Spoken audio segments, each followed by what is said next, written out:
சரிங்களா? ஒரு நிமிஷம் உலகம் அழிஞ்சிரும். அப்படிப்பட்ட போன எதுக்கும் நம்ம பயன்படுத்துறோம். உங்களை ஷாருக்கான் மாதிரி சல்மான் கான் மாதிரி எல்லாம் மாத்துறதுக்கு பியூட்டி ஆப் பயன்படுத்துறோம். ஆனா உழவர்களுக்குன்னே இருக்கக்கூடியது உழவன் ஆப், உழவன் செயலி அப்படின்றத எத்தனை பேர் நம்ம டவுன்லோட் பண்ணிருக்கோம்?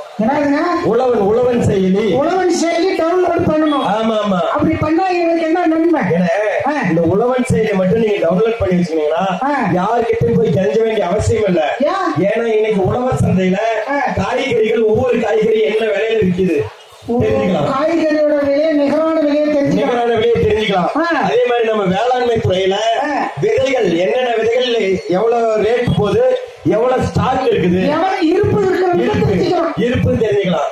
அதே மாதிரி ஊரியா உரத்துல இருந்து எவ்வளவு ஸ்டாக் இருக்குது நம்ம போன தெரிஞ்சுக்கலாம். அதே போல இன்னைக்கு மழை வருமா வராதா, நம்ம அதிகாரிகள் எந்த ஊருக்கு சுற்றுப்பயணம் போறாங்க சரிங்களா, அந்த தகவல் முதல் கொண்டு இப்ப கலைஞர்களுடைய ஒருங்கிணைந்த அனைத்து வேளாண்மை வளர்ச்சி திட்டம் இருக்குல்ல, அதன் மூலமா செயல்படுத்தப்படுகின்ற திட்டங்கள் என்ன, எந்தெந்த இப்ப கிராம பஞ்சாயத்துகள் தேர்வு இருக்குது, அதுல இன்னைக்கு என்னென்ன நலத்திட்டங்கள் கொடுத்திருக்காங்க, எந்த ஊர்ல பட்டா சிட்டா மாறுதல் நடந்திருக்குது, என்ன பயிருக்கு என்ன மருந்து அடிக்கலாம், மண் பரிசோதனை என்ன, இது போன்ற வேளாண்மை துறை சார்ந்த அனைத்து தகவல்களையும் நம்ம இந்த உழவன் செயலின்ற ஆப்ல இருக்குது.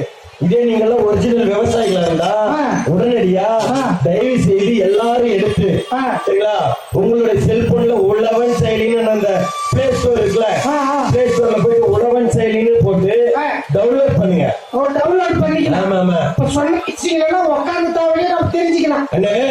இப்ப பல்வேறு நலத்திட்டங்களை பத்தி சொல்லணும்ல, இந்த பல்வேறு நலத்திட்டங்கள் இந்த நலத்திட்டங்களோடு சேர்ந்து PM கிசான் யோஜனான்னு ஒண்ணு இருக்கு. 4 மாசத்துக்கு ஒரு 2000 ரூபாய். 2000 வருது. இப்ப 4 நாளைக்கு முன்னாடி தான் அக்கௌண்ட்ல ஏறிச்சுன்னு நினைக்கிறேன். சரிங்களா? 2000 ரூபாய் வருஷத்துக்கு 6000 ரூபாய் கௌரவ நிதி நம்மளுக்கு வருது விவசாயிகளுக்கு. அது மட்டும் இல்லாம விவசாயிகளுக்கு நம்ம பயிர் கடன் கொடுக்கறாங்க. இவ்வளவு நலத்திட்டங்களும் இனிமேல் நம்ம வாங்கணும் அப்படின்னா எல்லாரும் நான் விவசாயி தான் அப்படிங்கறத உறுதிப்படுத்துறதுக்கு நம்ம போய் பதிவு பண்ணிக்கணும். அக்ரிஸ்டாக் அப்படின்னு ஒரு திட்டம் இருக்கு. அக்ரிஸ்டாக் திட்டம். அந்த அக்ரிஸ்டாக் திட்டத்துல போயிட்டு பதிவு பண்ணோம்னா நம்ம விவசாயிகளுக்கான தேசிய அடையாள எண் வரும். இது நான் பதிவு பண்றதுக்கு என்னென்ன எடுத்துட்டு போனேன்? பட்டா, சிட்டா, அடங்கல், குறிப்பா வந்து ஆதார் கார்டு. அந்த ஆதார் கார்டுல இணைஞ்சிருக்க போன் நம்பர். ஆதார் கார்டுல போன் நம்பர் இணைஞ்சிருக்கும்ல, அந்த போனோட போன அப்படின்னா எல்லாத்தையும் கம்ப்யூட்டர்ல ஏற்றிக்கணும். அருகாமையில் இருக்கக்கூடிய மக்கள் கணினி மையம் இருக்கும். மக்கள் கணினி மையம் நம்ம அரசு அதிகாரிகளே செயல்படுத்துறாங்க. சில ஊர்கள் எல்லாம் சிறப்பு முகாம்கள் போடுறாங்க. இல்லைன்னா நம்ம வேளாண்மை துறை அலுவலகத்தை அணுகணும்னா அவங்களே அதுக்கான வழிமுறைகளை சொல்றாங்க. இப்ப போன் நம்பர் கூட இணையம்னா நேரடியா வந்து பயோமெட்ரிக் முறையில கூட ஏத்திக்கிறாங்க. ஆதார் கார்டுல போன் நம்பர் இணைக்கணும், பயோமெட்ரிக் முறையில அவங்களே ஏத்திக்கிறாங்க. சரிங்களா? ஆனா ஆதார் கார்டு இணைக்கிறது ரொம்ப ரொம்ப நல்லது. எதிர்காலத்துல எல்லாமே நம்மளுக்கு ஆன்லைன் மூலமா தான் ப்ராசஸ் ஆகும். இதுக்கு எதனா கால அவகாசம் இருக்குதா?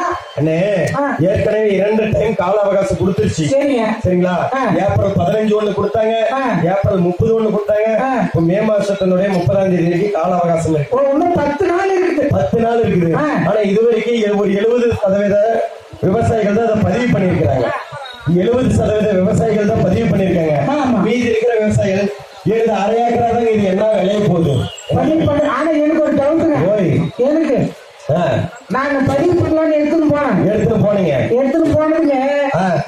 இது யாரு பேர் இருக்குன்னு கேட்டாங்க. எங்க அப்பா பேர்ல இருக்கு. உங்க அப்பா ஆதார் கார்டு கொடுத்தாங்க.